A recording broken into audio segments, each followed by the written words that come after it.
Student, इससे पहले वाली वीडियो में हमें गैमेटोजेनेसिस पढ़ लिया था। तो गैमेटोजेनेसिस में क्या होता था, गैमेट का ट्रांसफर। ठीक है, गैमेट के ट्रांसफर होने के बाद नेक्स्ट जो हमने पढ़ी थी गैमेट ट्रांसफर, यानी गैमेट का फॉर्मेशन हुआ। गैमेट का फॉर्मेशन होने के बाद गैमेट ट्रांसफर होंगे और एक दूसरे के पास आ जाते हैं। अब उसके बाद जो इवेंट आता है वो अपन ने पूरा प्री फर्टिलाइजेशन इवेंट पढ़ा था। अब जो हम इवेंट पढ़ेंगे वो है फर्टिलाइजेशन इवेंट। अब आपको पिछला वहाँ तक आपको याद होना चाहिए कि दोनों वो पास पास आ चुके हैं। जैसा कि मैंने पिछली वीडियो में बताया था कि प्लांट्स में कैसे आते हैं, ठीक है, और एनिमल्स में जो लोअर एनिमल्स है उसमें कैसे आते हैं। तो दोनों तरीके से मैंने आपको बता दिया था। अब आप ये सोच के चलें कि जो गैमेट्स हैं, गैमेट्स टू टाइप्स के, मेल एंड फीमेल, तो दोनों तरीके जो गैमेट्स हैं वो पास पास आ चुके हैं। तो अब इस टर्म्स में जो अभी आई है कि फर्टिलाइजेशन इवेंट है, इसमें क्या होगा, तो जो दोनों पास पास आ चुके हैं उनका क्या होगा, फ्यूजन। उनका क्या होगा, फ्यूजन। तो fusion of male gamete and female gametes is called fertilization. Fusion of male gamete and female gamete is called fertilization. Okay, अब यहाँ पे एक और टर्म्स हम देखते हैं, सिनगेमी। What is syngamy? तो सिनगेमी को हम यहाँ पे सेपरेट करते हैं इनके वर्ड्स को। तो सिन का मतलब होता है फ्यूजन, इसका मतलब क्या होता है, फ्यूजन। और गेमी का मतलब होता है गैमेट्स। तो गैमेट्स हमारे पास यहाँ पे कितने हैं, टू टाइप्स के हैं, male gametes and female gametes.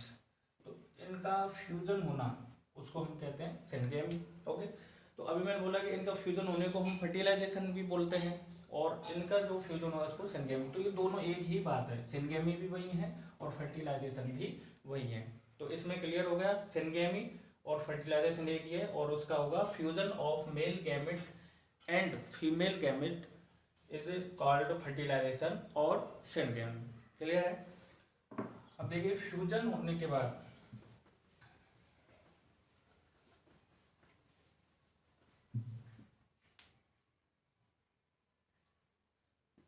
Female gamete and male gamete, अब इनका फ्यूजन होने के बाद आपके यहाँ पे एक स्ट्रक्चर बनती है। दोनों के फ्यूजन होने के बाद उसको हम बोलते हैं, इसकी पहले भी अपन चर्चा कर चुके हैं, तो इसको बोलते हैं जाइगोट।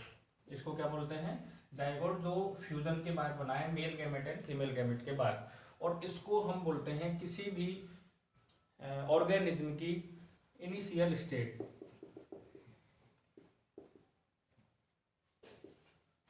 इनिशियल स्टेट स्टेज, तो इसको हम बोलते हैं किसी भी ऑर्गेनिज्म की इनिशियल स्टेज क्या है, जाइगोट। यानी कि अब जो ऑर्गेनिज्म बनने वाला है वो इस जाइगोट से ही बनने वाला है। तो समझ में आ गया यहाँ पे। अब फर्टिलाइजेशन को हम और आगे डिस्कस करेंगे, उससे पहले एक और टर्म्स है पार्थेनोजेनेसिस, उसकी हम यहाँ पे थोड़ा डिस्कस करेंगे क्योंकि उसके बारे में हमें सेकंड चैप्टर जो अभी नेक्स्ट आएगा उसके बारे में डिटेल डिस्कस करना है। लेकिन अभी हम उसके बारे में जानेंगे।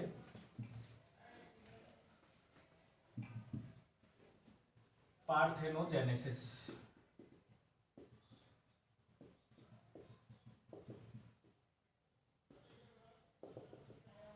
ठीक है, इसमें कुछ नहीं रखना है। अभी हमने देख लिया कि फर्टिलाइजेशन क्या होता है, ठीक है। तो पार्थेनोजेनेसिस जो है, पार्थेनोजेनेसिस में हम देखें तो इसका मतलब होता है विदाउट फर्टिलाइजेशन, ठीक है। पार्थेनो का मतलब होता है विदाउट फर्टिलाइजेशन और जेनेसिस का मतलब होता है रिप्रोडक्शन,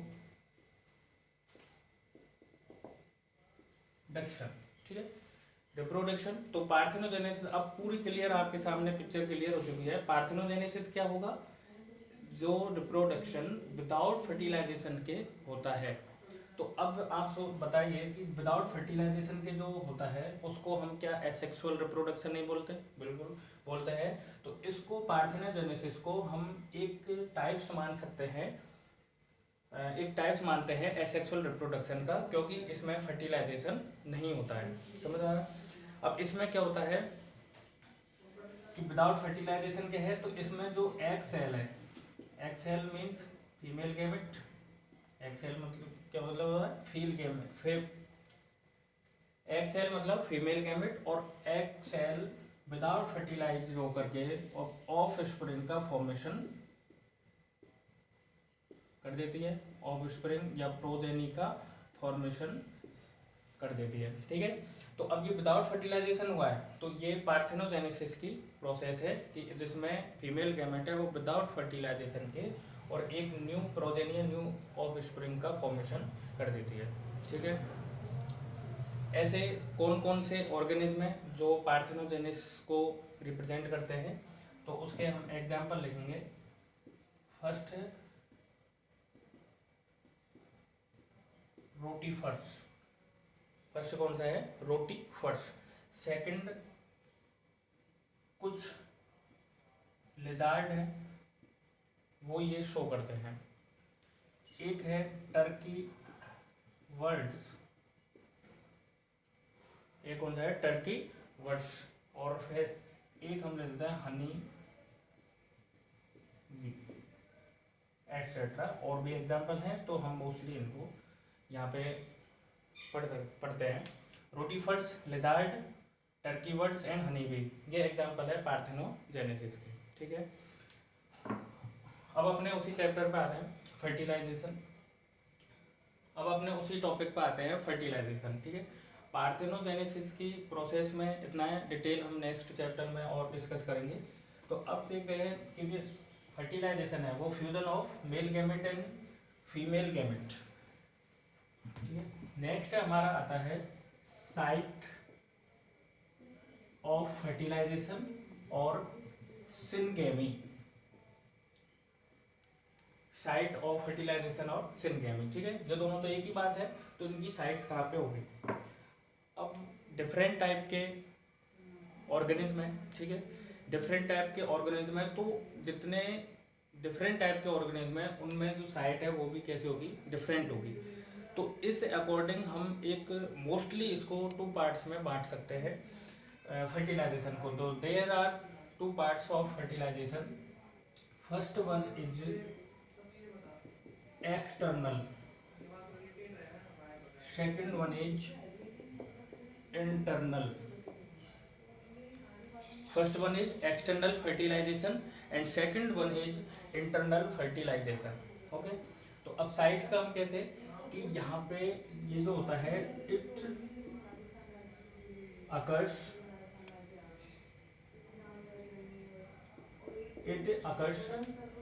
आउटसाइड द ऑर्गेनिज्म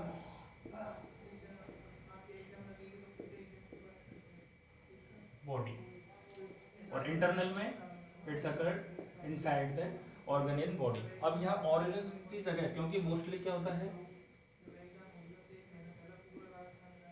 जो फर्टिलाइजेशन होता है वो कहाँ पे होता है, फीमेल, तो हम इसको ऐसे बोल सकते हैं it's occurs outside the female body.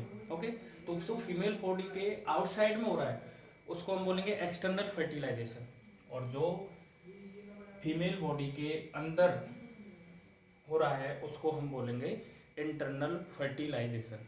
ठीक है, तो ये साइड्स कहाँ पे होगी, एक तो होगी फीमेल बॉडी के आउटसाइड में और एक है फीमेल बॉडी के इनसाइड में। ओके, नेक्स्ट देखते हैं कि आउटसाइड में है, तो आप सोचिए कि अगर फीमेल बॉडी के आउटसाइड है तो वो कहाँ पे होगा, जाहिर सी बात है कि वो कहाँ पे होगा, वाटर के अंदर। कहाँ पे, वाटर के अंदर।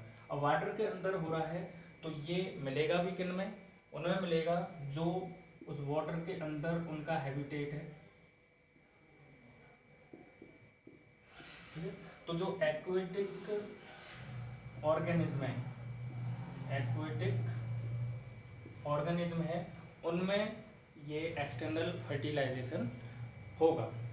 और इंटरनल फर्टिलाइजेशन में, क्योंकि ये तो बाहर हो रहा है इसलिए हमने बोला कि ये वाटर में है, लेकिन ये फीमेल बॉडी के इनसाइड में है, और ये किन में होगा, तो इसके एग्जांपल में जो हायर प्लांट्स हैं और हम जो हायर एनिमल है, हायर प्लांट और हायर एनिमल हम किनको बोलते हैं? देखिए, ब्रायोफाइटा, ठीक है, टेरिडो,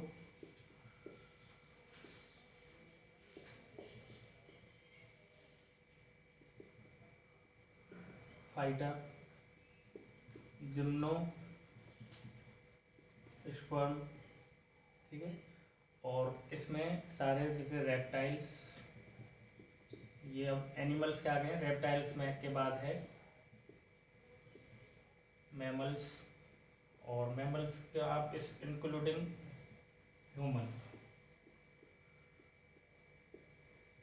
ठीक है।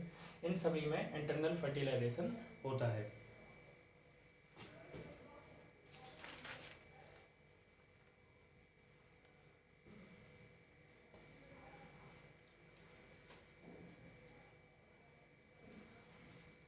ठीक है, हाँ, यहाँ तक क्लियर हुआ। अब हम थोड़ा इसकी डिटेल डिस्कस कर लेते हैं। एक्सटर्नल फर्टिलाइजेशन, तो ये बात समझ में आ गई आपके, ठीक है। ये वाटर में होता है और एक्वेटिक ऑर्गेनिज्म में होता है। अब एक्वेटिक ऑर्गेनिज्म में हम किसको रखते हैं? तो एक हमारे आता है एल्गी, तो इसका जो एग्जाम्पल होगा वो एल्गी और फिशेज, ठीक है।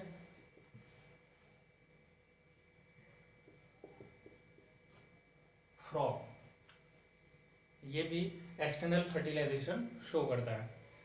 अब ये, क्योंकि अब आप ये दोनों तो क्या है, एक्वेटिक है कंप्लीट, लेकिन ये जो फ्रॉग है वो क्या है, एम्फीबिया। और एम्फीबिया कौन होते हैं? जो दोनों जगह रहते हो। तो देखिए, जब फर्टिलाइजेशन इनको करना होता है तो उस फर्टिलाइजेशन करने के लिए इनको अपने जो गैमेट्स हैं वो कहाँ पे छोड़ने पड़ते हैं? वाटर के अंदर। यानी कि जो फर्टिलाइजेशन के लिए इस फ्रॉग को वाटर के अंदर जाना पड़ेगा। वैसे ये टेरेस्ट्रियल भी है, तो इसको हम एम्फीबिया के अंदर रखा है, तो इसको फर्टिलाइजेशन के लिए वाटर के अंदर जाना पड़ेगा, इसलिए हमने यहाँ ये एग्जाम्पल में रखा है फ्रॉग, ठीक है। तो अब वाटर के अंदर होता है, लेकिन वहाँ पे ये कैसे होता है वो हम देखते हैं अभी। देखिए, पहले भी आप इसके बारे में थोड़ा पढ़ चुके हो। अब वापस से, कि जो फीमेल गैमेट है, फीमेल ऑर्गेनिज्म है, वो क्या करती है, जैसे ये पूरा अपना एक एरिया है वाटर का, इसमें बहुत सारे एग्स एक साथ रिलीज कर देती है, ठीक है। तो it release many female gametes in water. और उसी टाइम क्या है, जो मेल गैमेट है वो भी इनको फर्टिलाइज करने के लिए बहुत सारे मेल गैमेट वहाँ पे रिलीज कर देते हैं ताकि फर्टिलाइजेशन हो जाए, ठीक है। अब ये जो दोनों हैं, mail gamete and female gamete, यहाँ पे एक कंडीशन से अप्लाई है उन दोनों के लिए कि वो दोनों किस, जो उनका एक सेक्सुअल बिहेव है वो कैसा होना चाहिए, सिनक्रोनाइजेशन।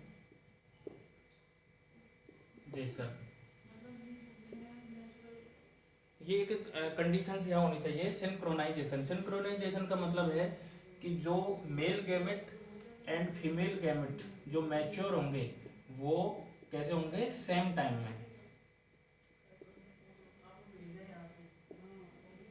मैच्योर होंगे, सेम टाइम में, उसको हम बोले सिंक्रोनाइजेशन।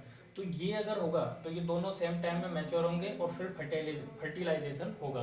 तो इसमें एक ये सबसे बड़ी शर्त है सेल्फ जो एक्सटर्नल फर्टिलाइजेशन है उसमें, कि ये सिंक्रोनाइजेशन दोनों में होना चाहिए, और ये होता है। इसलिए ये क्या करते हैं, कौन सा शो करते हैं, एक्सटर्नल फर्टिलाइजेशन। अगर आप सोचिए अगर ये नहीं हो तो वो मैच्योर, वो ये जो फीमेल गैमेट है वो अलग टाइम में होंगे, अगर ये अलग टाइम में होंगे तो आप सोचिए कि वो फर्टिलाइजेशन हो ही नहीं पाएगा। तो ये इनके लिए शर्त होती है, ये कंडीशंस होती है, ठीक है।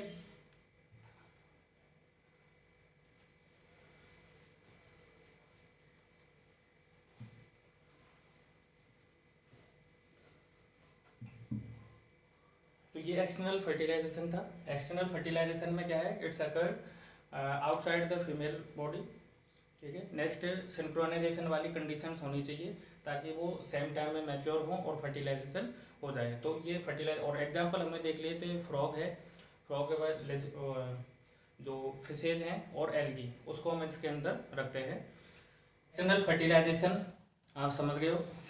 अब इसके डिसएडवांटेज की बात करें तो इसके फर्स्ट आएगा डिसएडवांटेज में, there are no safety of gametes.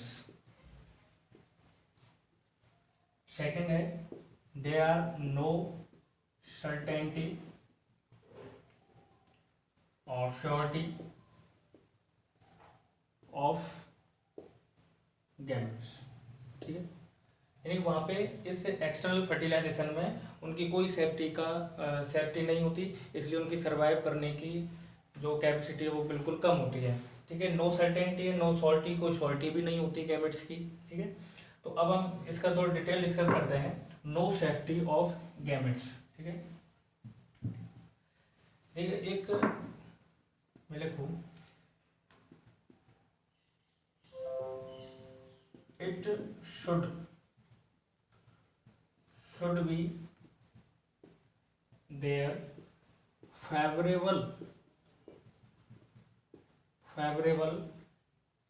condition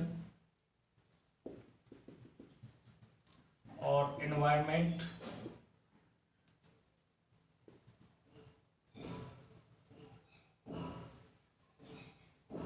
for gametes, है कि उनके लिए फेवरेबल कंडीशंस होनी चाहिए गैमेट्स के लिए एक्सटर्नल फर्टिलाइजेशन शो करने के लिए, तभी वो उसको शो कर पाएगा। ठीक है, अब आप सोचिए कि क्या ये जो फेवरेबल कंडीशंस या एनवायरनमेंट है ये हमेशा रहता है। पहले हम उनकी बात करें कि कौन कौन सी कंडीशन। देखो, वाटर के अंदर हम एक pH को ले सकते हैं, टेम्परेचर, वाटर का टेम्परेचर, और फिर प्रेशर, इनको ले सकते हैं। ठीक है, pH, टेम्परेचर, प्रेशर। तो अब ये हमें अगर फेवरेबल कंडीशंस में है तो एक्सटर्नल फर्टिलाइजेशन हो जाएगा, लेकिन ये बिल्कुल भी ज़रूरी नहीं है कि ये हमेशा फेवरेबल कंडीशन में हो।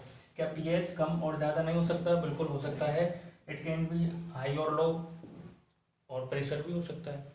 तो अगर ये हाई हो जाएगा तो इनकी जो एक्सटर्नल फर्टिलाइजेशन है वो शो नहीं हो पाएगा। तो एक ये है कि वहाँ पे कोई सेफ्टी नहीं है इनके लिए कि जो गैमेट्स हैं वो अगर हाई टेम्परेचर हो गया तो उसके साथ कैसे बिहेव करेंगे, इसकी कोई भी वहाँ पे सेफ्टी नहीं। तो इसका मतलब हम कह सकते हैं कि they are no safety of gametes. ठीक है, सेकंड हम सेफ्टी में ही बात करें,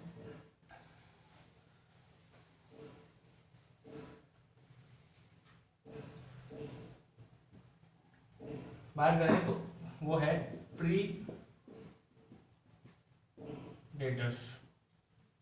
ठीक है, अभी देखा कि अगर टेम्परेचर हाई हो गया तो वो क्या है कि गैमेट्स डेड हो जाएंगे। ठीक है, क्योंकि उनके लिए वो अनफेवरेबल कंडीशंस है। गैमेट्स अगर डेड हो गए तो एक्सटर्नल फर्टिलाइजेशन होगा ही नहीं। अब सेकंड इसकी सेफ्टी में आता है प्रीडेटर्स। जैसे हम एक फिशेज की बात करें, फिशेज के जो गैमेट्स हैं उनको अगर बड़ी फिशेज उनको खा जाए, ठीक है, तो वो क्या होंगे, बिल्कुल वहाँ पे लॉस्ट हो जाएंगे, या हम कह सकते हैं वो डेड हो जाएंगे। तो वो एक्सटर्नल फर्टिलाइजेशन कैसे होगा? ठीक है, तो ये भी सेफ्टी में आता है। जो प्रीडेटर्स हैं वो उनका शिकार कर देते हैं, उनको खा जाते हैं। तो यहाँ पे क्या है, ये भी एक डिसएडवांटेज में है। तो इन ऐसे क्या है, कोई भी सेफ्टी नहीं है। ठीक है, दूसरी चीज हम देखते हैं, अभी मैंने बताया नो certainty of gametes। ठीक है, there are no certainty या no surety of gametes। ठीक है, ये क्यों कह सकते हैं हम? ये इसलिए कह सकते हैं कि इट डिपेंड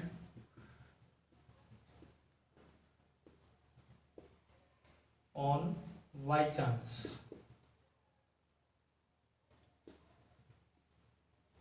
ठीक है, क्योंकि ये जो है वो बाई चांस पे है, मतलब संयोग पे डिपेंड करता है। इसलिए वहाँ पे कोई श्योरिटी भी नहीं है कि जो इन्होंने फीमेल गैमेट और मेल गैमेट जो रिलीज किए हैं उनका एक्सटर्नल फर्टिलाइजेशन हो ही जाए, मतलब वो फर्टिलाइज हो ही जाए। तो तो इसकी कोई ना तो श्योरिटी है, ठीक है, और अब मैं इससे पहले देख लिया था कि कोई सेफ्टी नहीं है। तो ये इसके डिसएडवांटेज में है।